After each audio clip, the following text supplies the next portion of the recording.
We are in Shmuel Aleph, chapter 8, and we're going to start at verse 11. Your question was to give you a recap on what it meant when Hashem said to Shmuel, tell them what the judgment of the king will be. That's what you're asking? Mm. Right, so the Metzudas David says the way that the conduct of the king, how the king was going to happen here. He says, tell him as in a warning. The Metzudas David says, tell him as in a warning, Shelo Tov Lahem, that it's not good for them. That Shelo Yeh HaMelech Nichna L'Mishpat Torah, that it's not good to them if they would have a king that does not humble himself to the laws of the Torah. And that's what you're going to tell them, that that you should tell them the laws of the law of the king. What's that going to mean? And they'll know if it's going to be difficult for them. So it's interesting that the way the Metzudas David is saying it, it seems that that Hashem is presenting one more time an opportunity for them to back away. Back out of here, don't worry about it. That's the Metzudas David. When it comes to the Malbim, we said, where was that? He said, and now there was 9, you said, right. So now that God exposed, Malbim take it different ways, is now that God exposed where their heart really was, namely that they did not want to follow the law of Hashem. So as a result, according to the Malbim, his explanation is you're no longer fit to be ruled only by God in a miraculous manner. So therefore you will have to be in a normal, and why? Because you're no longer complete in faith and trust in me. You're no longer there. And I only operate with people who are tzaddikim and have total faith in me. Otherwise, you can't do it. So you're going to have to be under the king. So you have to listen to them, give them a king, and just warn them that since they want the king, if he does, and now he goes back to, if he doesn't humble it, he will not humble himself to the laws of God. Rather, he will conduct himself according to his desires without any restraint. And you should testify to them from the badness that they will find if the person does this, as compared to following God's law. So a king, absolute power corrupts, absolutely. We have to understand that. It's strange that's what they're asking, and we talked about this last week. It's strange that that's what the people are asking for already. The people don't know what they're asking for.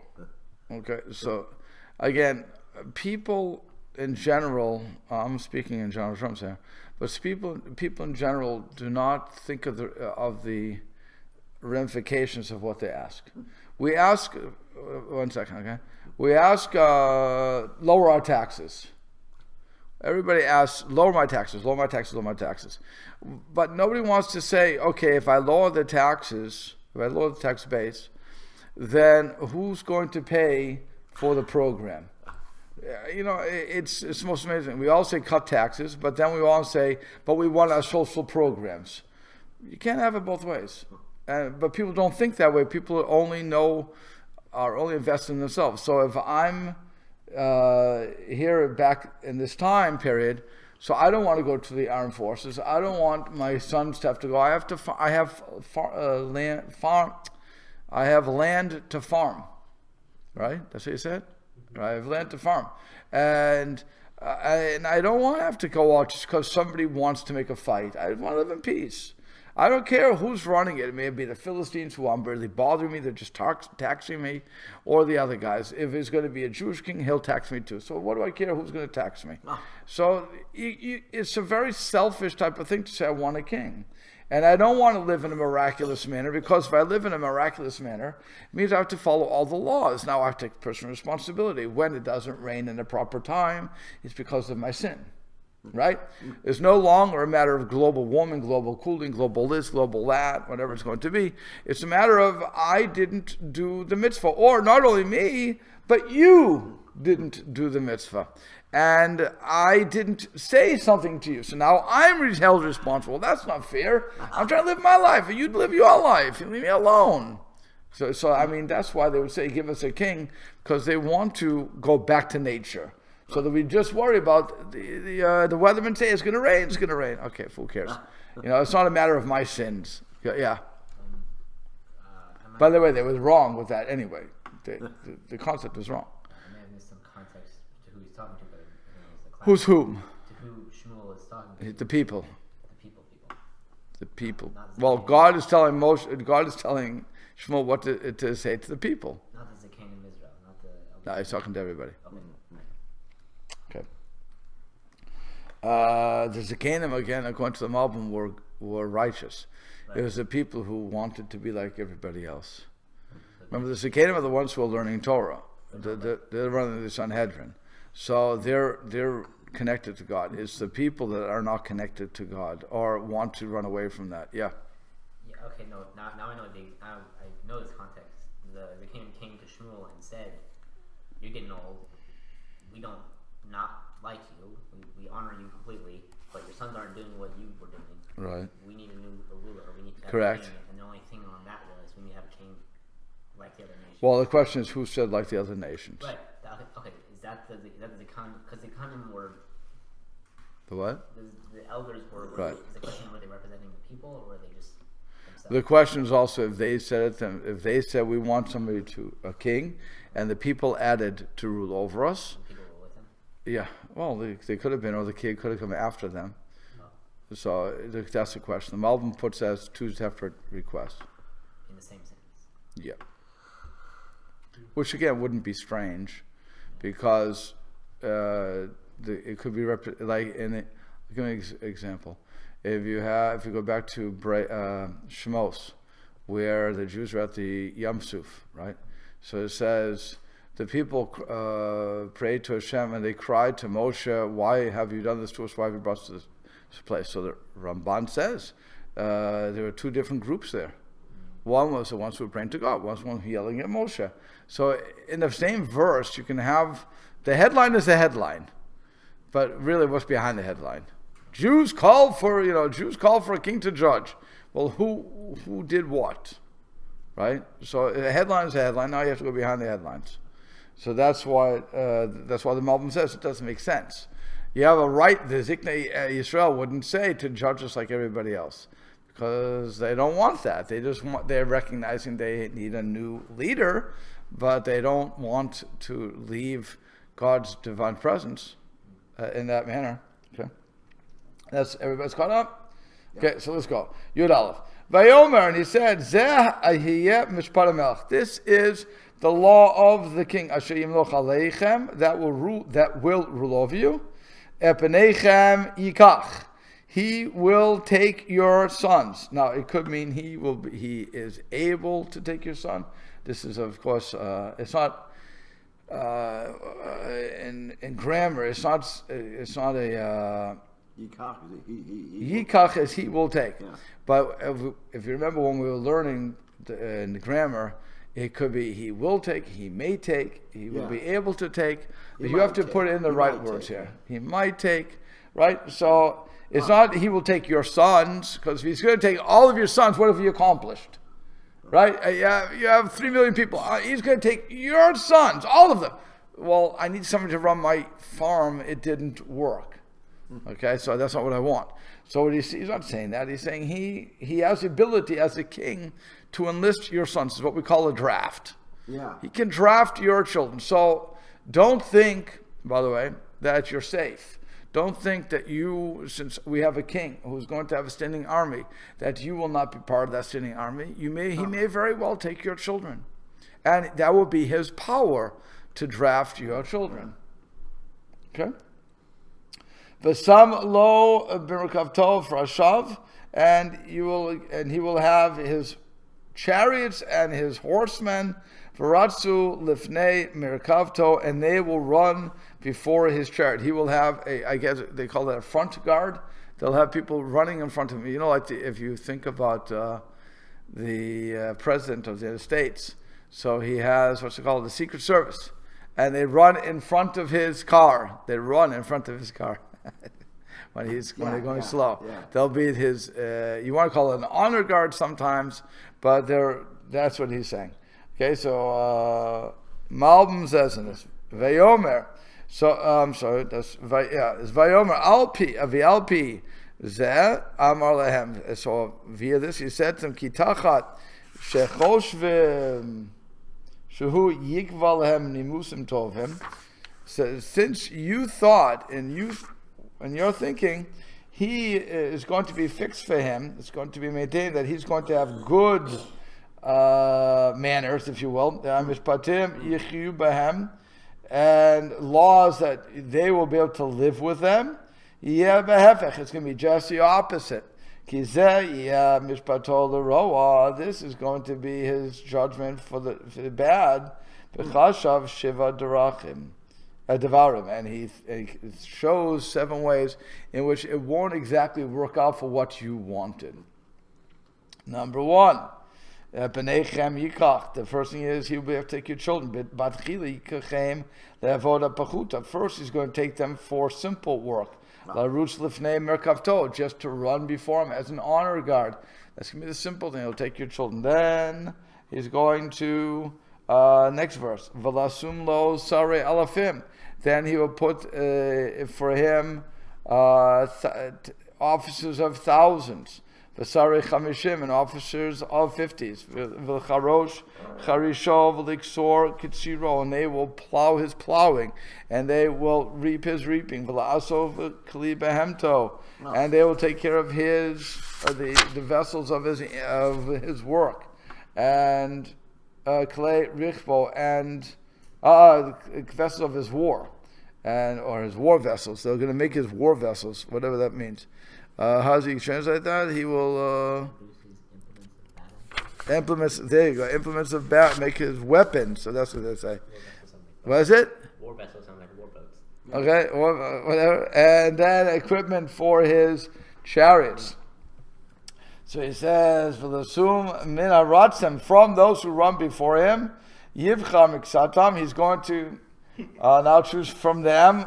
He's going to choose them to be officers of thousands, miksat, and then from a few more of them, he's that's going to be to work the land, to plow his plowing, miksatam l'melech charish, and then from those doing the plowing, choshev leso kleim milchamto. He's going to make them do the vessels of war.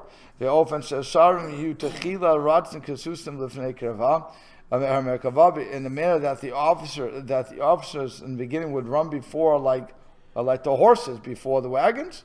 So lo yivcha kafi hamadrega v'yichos, and he won't choose them according to the level or their genealogy. V'hamal le'ra kafi haratzon. He's going to choose them because he wants to. He's going to then send them to the mountains or hospital or to lower them, and then he's going to send to raise them up or raise them up or lower them. The sarim of the Adam, either they're going to be officers or they're going to be workers of the field. Shazeh me'ein tzedek. Because this is going to be his right, if you will, as the one who's ruling over the entire land, the entire nation. So he's saying it's not going to be a bed of roses. That's number 1. You have to understand that. And your daughters he will take. What's he taking them for? To make perfume for cooks and for bakers. We have to have in the White House, even though it's only one family, there's a tremendous amount of workers in the White House. Yeah. Okay, so for what? And he's not even a king. He may think himself to be a king, but he's not a king. And just to have a couple people over for dinner, you have to have a full-time crew. Absolutely. Okay. That's part of the royalty. It's part of leadership. The baker, the specialist in this, the specialist in that. Right. The guy that specializes in washing the dishes. That's correct. It's not so easy to wash dishes, let me tell you. There's a trick to everything. When I was going to when I was working in a camp, you had somebody who was in the dish room, which would be the dishwasher, and then you had somebody washing pots. Ah, The one who washed pots got paid more than the dishwasher. Bigger pots. Yeah, they're big pots, but it's still washing dishes. So what's the difference of how I'm going to wash a pot or how I'm going to wash a dish? Okay, but the one who's washing pots, it was a bigger. The truth is, to give the guy credit, in the situation, the dish room was a dishwasher. We had a dishwasher. Okay, so there you're just pushing through the dishwasher. When it came to the pots, you actually had to scrub the pot out. So that's why the person doing the work, that work got paid more. Was it a major amount more? No, but he got paid more to do it. More labor. What? More labor intensive. More labor intensive, correct. So it says, "Ve'epinotechem," and your daughters may.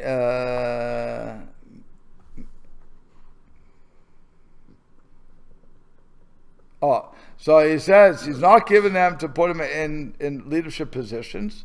Rak l'shfachot michdonot ofot mivashalot, rather like servants who are going to bake and to cook. So again, not a great situation. He's really giving them the lowdown as to what the king's power will be. Again, the king doesn't, by the way, let's be true, honest about this too. The king need not do all of this. He has the ability. Okay?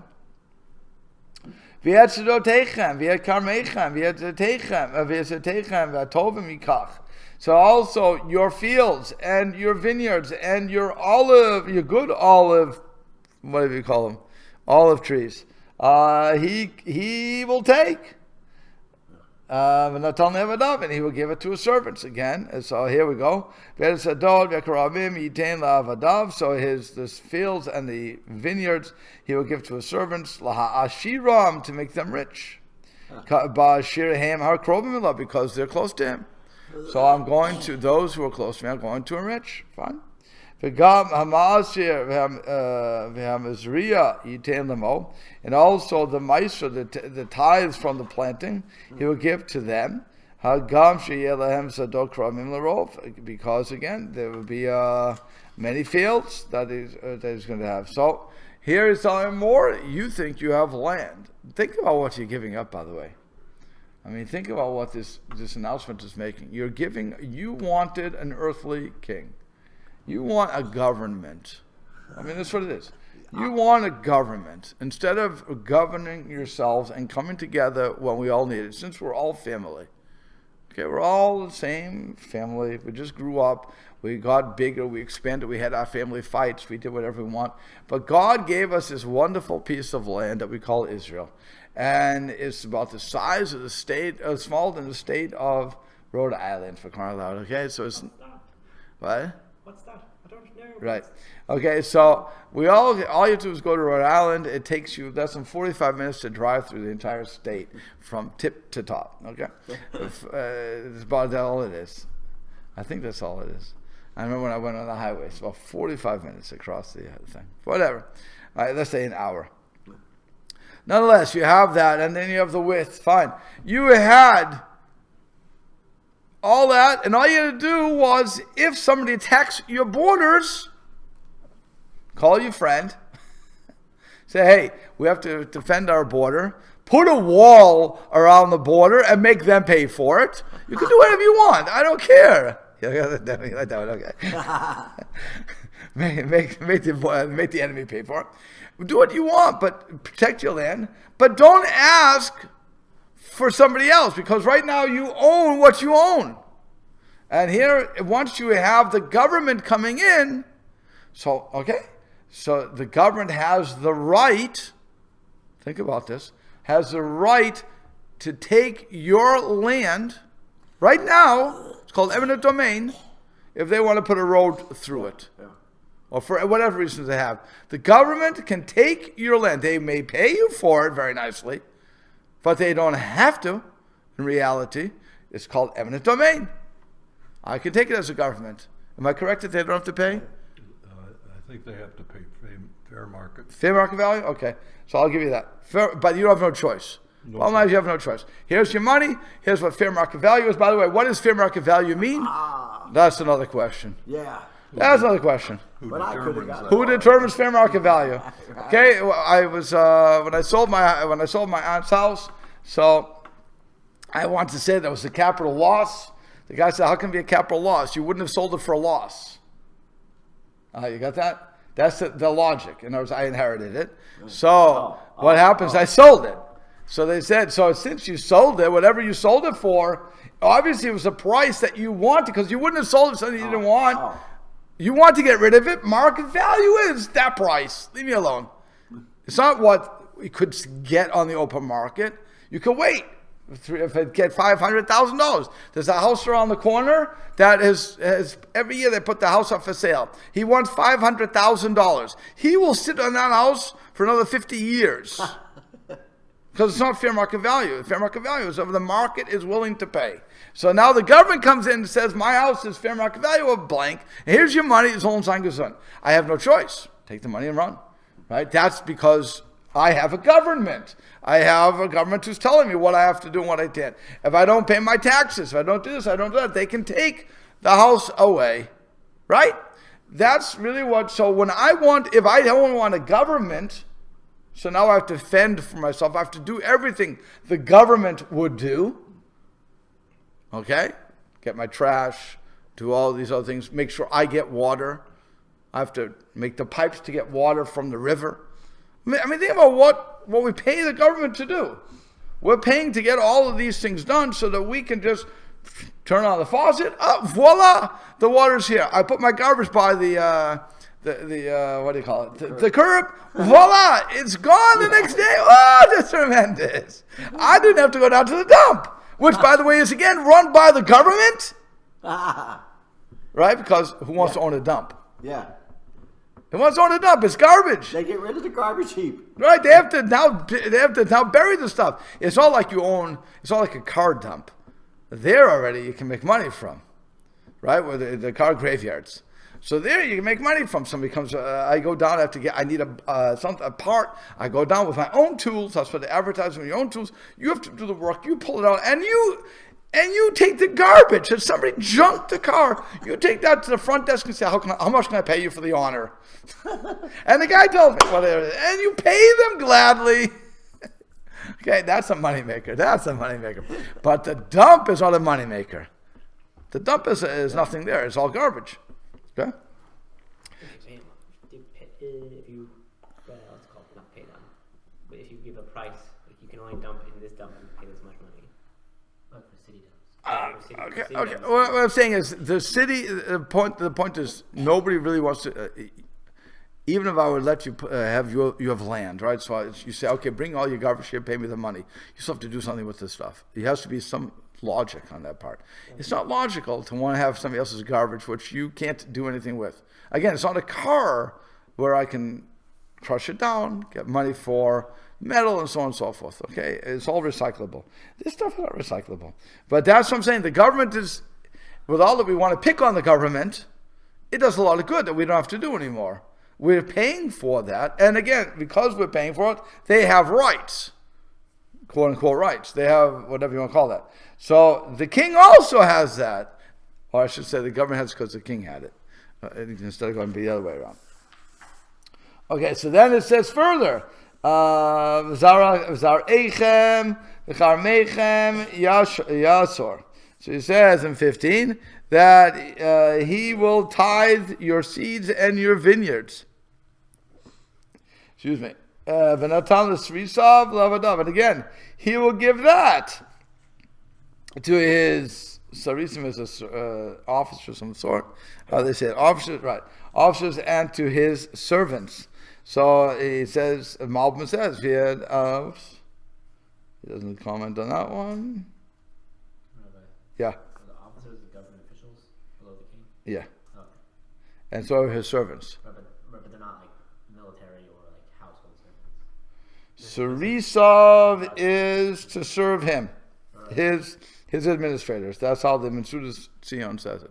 Sarim would be the armed generals, right? servants. The Eved would just be the Eved. They would just be like the household. Yeah, I guess everybody would be the servant. right. But no, he'll have servants. So in other words, Right. he'll have. You're not. Remember, you're not the servant. You're the landowner who's paying taxes. You're not the servant. He could take you to be a servant. He could enlist you. He could draft you. But you're not. Right now, you're a free person. You're not under his servitude per se. Again, you're just paying taxes. It would be comparable. You know, we always say, "I serve at the pleasure of the president." Right. Right. So those who work for the president, they could they have a higher office than we would. They have more perks, I should say. Like the Congress. Congress has more perks than we do. They pass a law that they're not obligated to follow. The best example of that was the insurance debacle. Yeah. Obamacare, where the Affordable Care Act, where the Congress did not have to be under that, nor did the unions, by the way, for all fairness. So anybody who paid the money not to be part of that plan wasn't. Those who didn't have the clout, the rest of us, were obligated to deal with the Affordable Care Act. Okay. Say it again. So the servants, when it says Sarim and the Eved, that's just like butlers and maids in the house. It could be. It's really more like the administrative government people. Right. In the kingdom, Yes, yes. all of your everybody's your subject. Yes. The king has subjects. Everybody. Yes, but they're not his slaves. They're not his personal house. Correct. That's right. That's what's going on here. Right. So it says Ted Zion. Ve'et avdeichem and your servants, ve'et shiftochechem and your maidservants, ve'et becharechem hatovim, ve'et chamerechem, and also your good. How does he put that? Your good, your handsome youths. He said, fine, and your donkeys he can take. Yes, amalachto, and they will do his work, and he will do his work. Okay. So it says to your slaves, Gam avadav lo yasu malachto. Even his servants won't do his work. Ki yus asarim nichbadim, because his servants are officers and honorable. But yikach me'avdecho, so he's going to take from your servants. V'gam b'charechem, and also your young men. Malachto for his servants, v'chein chamarav v'hem tav yanuchem malach, and also his donkeys and his animals. He'll give them rest from doing the work. U'malachto yikach echarechem, and he'll take your donkeys to do the work. So he's going to have no. So that's talk about that. You have a servant, but that servant is too good to do the work. She's going to come to you, chop your servants that you paid for, by the way. Okay, he's going to take them for him. That's his ability as a king, because he doesn't want to use his resources. If I would be hearing this, I would think I would say, forget it, deal off. It's done. Yeah. He would be using his resources. Not really. No, you know what? It's not really his. Again, go back to even Pharaoh, by the way. Go back to whatever government you want. It's not his resources. The matter of the fact is, it's mine. You're taking from me what is mine. You are when you enlist my, when you do a draft, okay, that was it wasn't voluntary, but it was a forced thing where you become under me. Unlike the indentured servant we were talking about originally. The indentured servant I have to support and I have to take care of. And part of that, me taking care of you, is you do what I want you to do. Okay? Here, you're not taking care of the farmer. You're not taking care of your people. They have to pay the taxes. And they have to do things. What he's saying is, as a part of that, he has the ability to force you to give up your thing to support the government, as it were. But it's not his resources anymore. Now, his resources are very good. He's holding his stuff. He wants to use yours up before he uses his up. It's not his. The government doesn't own anything from that I have. It's all mine. Right? It's my house. They have to buy it from, again, they can do fair market value as long as they have, they can't, by the way, let's be honest with this too. They have to have a highway going through my house.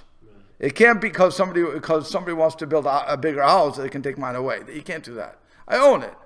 But if there's something going through that, I can't stop it. That's eminent domain, okay? But they don't have the power to take my, they don't own my car. They don't own those things. What he's saying is they have the right to commandeer it. You ever see in all these cop cars, all these cop movies, the guy flashes his badge, give me a car, I have to chase somebody. And the person says, are you crazy? Get out. And he throws him out, he grabs a car and he goes, okay? That would be what he's referring to, where I wouldn't have to grab him, throw him on the ground, but say, I need your car now for government business. Now you have to give it to me. That, and he's thinking, why should I give it to you? It's mine. Because I need it right now, and you'll get paid for it later. Yeah. Leave me alone. I need it right now because I don't want to use my car. My car is right there.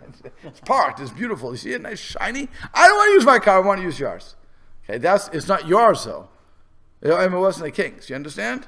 It wasn't. The king does not own everything. He doesn't own you. And go to any communist country. They don't own the product. You still own whatever. You pick on communism, but monarchy, the king doesn't own the stuff until it's sold to him. Even back to Pharaoh. Go back to Pharaoh. What did people say? Pharaoh owned the land, right? They're living on his land, according to you, correct? Yes? What do you mean? You don't know now? You're backing off? I know they sold the land, but in this deal, they're giving it all to him as he's becoming king. No, not becoming king. He was already king. No, I know. The Jewish king. Bubba was saying, when you become Pharaoh, we saw the story, the Egyptians sold. Pharaoh was already king, and then later down his rule, the Egyptians sold him and gave him yes. The Jewish king, they're giving him complete power right away. No, what he's saying is that is what the king will do. He will have the power to do blank. Not that he owns it. He will have the power to do blank. He doesn't own it. That's the point. If he owned it, you don't have to go through all this. You lose your freedom. You lose your property. You potentially could lose these things. Not that we're giving a carte blanche to everything. He doesn't own anything. He has the power to do it. That's what I'm saying. It's a government. You want to install a government, then a government has these rights. So as opposed to Pharaoh, where they sold him the land and everything, then that's the totality of ownership. This government has the potential of totality of ownership. If the people sold it to him. Right, but again, he had certain rights right away. Right. Maybe I could draft your children. I could do this. I could do that. I could take your stuff as a part of the draft. Right, and we can be very nice about it. We can say, "Oh, can I have it, please? Oh, why? Yes, you can. Why? Thank you very much." Or, "Can I have it, please?" No. Give it. Well, yeah, but again, that's not. You still own it. You still own it. By the end of a sword, by that time, it's not. It's not what? Doesn't it seem like it looks nice the first way. Can I have this, please? Yes, you may. Thank you very much. When he can also show up and say, "Give it to me right away now." No, punish, kill, whatever the punishment is, and he takes it anyway. If that's the other possibility, then that one is just the first one is just front. That's not the. It looks nice. That's not, but that's not really the. Again, it's not so clear that he could go and kill somebody to take it away, because if that was the case, then when the kings wanted Naboth's, I forget which king it was. I think it was Jezebel's husband. What's his name? David? What's your who? David? No. Achav. When Achav wanted Naboth's field, and he didn't want to give it, so he could have, by that logic, he should have just said, "No, I want the field and it's mine." Right? He can't do that. He can't just do that. He has to buy it. It has to be a good sale. Or if what happens is his wife is a wicked wife, so she gets somebody to kill the guy. Okay, but that was illegal. Yeah, but That was illegal. No, that's not a but. That was illegal. So what you're seeing is that it's not just a matter of I can do something. I have to have a reason to do it. It's not just a willy-nilly thing. I have to have a reason for why I want your stuff. Right. Okay, so I can. You want to tell me I can manufacture a reason? I want to argue that, but it's not. You have to show just cause for me to. Again, you can't just take my land. You have to show me that you're going to actually go through with a road. Okay? But otherwise you can't take it. So I have to have just reason for taking it as a government. So that's what he's saying. That's all that Shmuel's saying. That's all Shmuel's saying. He's not saying that I can do it the easy way or the hard way, because then you're right, then it's all fake. Just like, the reason I went back to Pharaoh was, Pharaoh ran the land, but he didn't own the land until the people ceded him the land for seeds so they could work the land. Okay? And then, of course, he missed them around. Yosef missed them around so that they wouldn't be on their own land. Because if they were, by the way, Yosef, this was the brains of Yosef. If he would have left them on the same land, what would have happened in a few years? They wouldn't buy it back. They would say, I never sold it to you. I've always been here. For generations we've been here. Prove it that I gave it to you. It wouldn't be hard. As compared to if I move you around, so now I never was here before. So now there's no land ownership. So the same thing here. You understand? If the king doesn't own it, I own it. So if you're going to take it from me, you have to have a good reason. Assuming you're not going to kill, assuming you're not going to get somebody to knock me off. Okay, you have to have a good reason. You don't have an accident, because a lot of these things. Again, you have Jezebel who said we're going to make an accident. That's not legal though. No, but all these, remember they bring up these whole like things where this is how the law works, this is where roads. Then you'll have eminent domain if there's a definite road coming through. Right. Law in most cases, unfortunately, becomes arbitrary. Okay, fine. Again, that's what you're giving up. You're giving up. No question. You're giving something. You're giving, absolutely. Which is why we're saying, we're giving them the fair warning. This is what could happen. Mm-hmm. Right. This is what could happen. But again, it is your stuff. Until it's not, it is. Right. Okay? But without the king, then it will still be your stuff until someone the policeman comes over and takes it. Well, that's only if you sin. Yeah, but with the king over you, it doesn't matter if you sin or it Correct. Correct. The king could. It's the arbitrary. It won't be. Yes. It won't be just the invader. It'll be the king coming and making an arbitrary decision, saying what's yours is mine now. I don't need a reason. No, he can't. He has to give a reason. No, I mean. You're saying the invader, or as a kingdom enters into he will always need a reason. He will always need a reason. So that's a disagreement then. Say it again? That's a disagreement then, because It's not a disagreement. You can't just take something without a reason. You have to, anybody can give a reason. no, you have to have a valid reason. It can't just be I want it because I want it. It has to be a valid reason, a governmental reason. That's why you have laws. If you don't have laws, then you can do what you want. Then it's called stealing.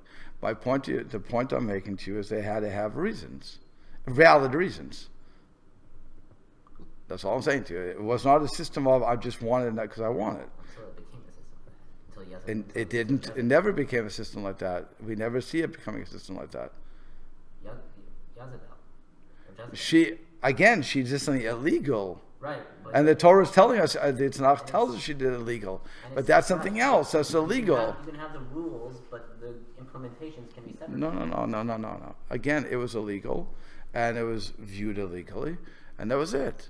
So you can't argue on what, if I know something's illegal and I say it's illegal, I'm not saying it's legal anymore. I'm saying it was wrong, and that's the end of it. Okay, I think you can have what's legal and what's illegal. When you have the government with total control, I'm losing my point. When you have the government with total control, when you have the monarchy or whatever it is, they can have the illegal stuff happen arbitrarily because, and then this is how the legal stuff. This is how the rules work. The danger of what you're presenting is you're going to have rebellion against the king, and the king doesn't want a rebellion. So if the king doesn't want a rebellion, and loses power, then listen to what I'm saying. So then he's going to follow the rules that are there. If he doesn't care about rebellion, which then he'll lose, so then he'll do what he's going to do. Most kings were logical. Again, Jezebel was the illogical person here, and as a result, they lost the rule anyway. So it doesn't really. Again, it follows what I'm saying. The rules are made. What he's saying, what Shmuel is telling him, is that when you exchange the kings, when you want a king, this is what the king's abilities are. That's all he's saying. It's not saying that you don't own it. He's saying this is the ability of the king to, I forget what the word is, that he can just pull it over when he needs it. Confiscate? Confiscate, there you go. He can confiscate when he needs. Otherwise, he can't. He has to have a real reason. That's all I'm saying. Okay? Now, he says, Uzakatem, I'm sorry. Yeah, I said that right. So, Yudchet, 18. Uz aktem biyomahu, and you will yell or cry out on that day. Okay? From before your king, asher bechartem lachem, that you chose for yourself. Okay? Because you're going to see the injustice of it. Fine? V'lo yaneh Hashem etchem biyomahu, but Hashem will not answer you on that day. So what happens? Malbim says, why will you cry out, by the way? You won't be able to break off from his yoke. Because he's going to come down with you on you via his servants and his armies. So then you'll be able to cry out to Hashem because of the pain of your heart. But Hashem won't answer you.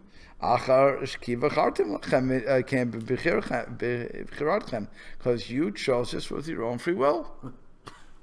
So again, we're not looking for such a corrupt guy like Jezebel, but just in general, when you have a government that's coming down and says we need this, and this, okay, at a time, you say it's too much. Now, you have either a rebellion or you try to rid yourself of that government or whatever else the case is going to be. The bottom line Hashem is saying is, don't come crying to me. You chose this. Okay? When we first came to America, what was the tax base that we had? According to the parliament?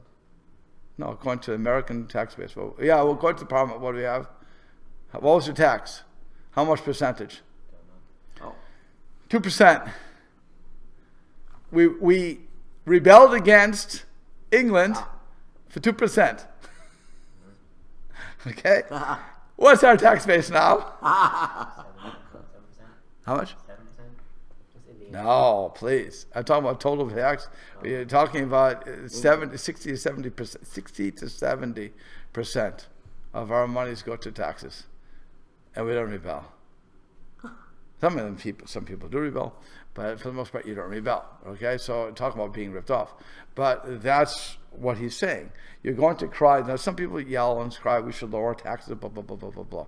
Okay, but again, who's going to pay for all these programs? You understand? That's what's going on. That's what he's saying. You're going to cry, not because absolute power corrupts absolutely, but because in order to run the government, you need to have more money. You need to have more things because more things happen. And you don't want to take care of it. That was a problem. You didn't want to do it on your own. You didn't want to make alliances. You didn't want to do all these things. So now what happens is you asked me for a king. I'm telling you, these are the powers of the king. You're telling me that how far he can go, by the way. Okay, fine. I'll even go with you for the trip. Let's say it does become absolute. Now you're going to cry to Hashem. What happened? What's Hashem's response? You did it. You did it yourself. Leave me alone. What are you bothering me for? I told you what it was. Yeah. You had a choice. Don't do it. Yes. So when it says you will cry to Hashem, but you can't throw this king's yoke off. Say again. You'll cry out to Hashem, but they won't help you because you won't, and then you won't be able to. The difference is you won't be able to throw this king's yoke off, right? Because he will come down with you with the army. And the no. Nobody has power like that. No. Okay, what is the word? No. Why can he really not take us? Why can't you really throw him out? In other words, every king can be deposed, right? If with what condition? Hashem decides. Yeah. Hashem puts you in power and Hashem takes you out of power. Okay? So let's understand that. So Hashem could take out anybody he wants. The question is, here we are doing what we normally do. We yell out to God. The policemen came in, the biggest army in the world at that time. The Egyptians came in, so on and so forth. And we cried to God each time, and God said, okay, Kinderlach, my children, I have no problem. I'm going to take you on. I'm going to plague this guy, plague that guy, done. Okay, good. Now we're back, great. Now we have a nice, wonderful life together. And then the people say, we don't want you either. We want a king. So it says, you want a king? That you should realize, historically, this is what happens. Okay? And so if you choose it, don't come crying to me. That's why the king won't be able to be replaced. Not because of the army. Again, armies can be defeated. If Hashem decides that, that's why you have the stories of all the kings who were defeated, such as the 4 kings who beat the 5 kings, and then Abraham and Eliezer. 2 people come and knock out the 4 kings who beat the 5 kings. According to Midrashim. Without Midrashim, you have 318 people knocking out 4 kings who beat 5 kings. Massive war. So numbers mean nothing. Okay, it's all a matter of does God want this or does God not want it? I understand all the inner workings of anything that can Say that happen. again? I understand that all the inner workings of everything that can happen are through God's will. Yes. So whether the king can break the law, make it arbitrary, and goes over, and then the people decide to revolt and they fail in the rebellion, or they don't, and the king doesn't get punished, his children don't get smited by God because he overstated his rule, right? God can do that, but if it doesn't happen and then the people fail in the rebellion, God can have them fail in the rebellion, or he can have them succeed, but he won't. They can't. I understand that this whole thing is saying you can't come back to the kingdom of God. You can't. You'll always have a kingdom. You'll always have a government. Because you chose it. Because you chose Because it. you chose it. But you will cry out, and you can't overthrow this kind of government. You can't get rid of it. You can get rid of the king as long as, again, you can pray for the revolution. You can get rid of the man, but you can't get rid of of the system. Correct. Right, but you can pray for the revolution. Correct. Okay, so they can still. So it's not saying you can't. This king you won't be able to overthrow. It's saying. Not saying you won't. Right. You won't be able to overthrow the system. Okay. The system. You wanted the system. The system will always be there for you. Oh, we'll have to stop here. Yeah.